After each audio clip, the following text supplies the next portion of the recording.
సామాజిక సువార్త.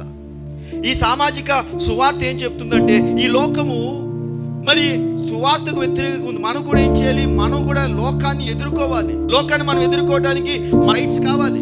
కాబట్టి మనం ఏం చేయాలి? ఈ లోకంలో మన యొక్క సామాజిక వర్గాన్ని లేదా మన సమాజాన్ని ఉద్ధరించాలంటే మనం కూడా పోరాటము చేయాలి. ఇది సామాజిక సువార్త అంటారు. అంటే సమాజంలో జరుగుతున్న వాటికి మనం కూడా ఏం చేయాలి? పోరాటాలు చేయాలి. ఈ సామాజిక సువార్త ఉన్నాయో ఇవన్నీ కూడా అబద్ధ సువార్త. వినటానికి ఆధ్యాత్మికంగా ఉండొచ్చు, ఆధ్యాత్మికమైన రూపం దీంట్లో ఉన్నాయి. నిజంగా ఈ బోధకులు చెప్తూ నిజంగా యేసుప్రభు మాట్లాడినట్లుగా ఉంటాయి మాటలన్నీ కూడా. కానీ నిజంగా యేసుప్రభు మాట్లాడేది వాటి వెనకాల ఎవరో తెలుసా? సాతాను ఉన్నాడు. ఎందుకంటే సాతాను యొక్క ముఖ్య గురి ఏంటి తెలుసా?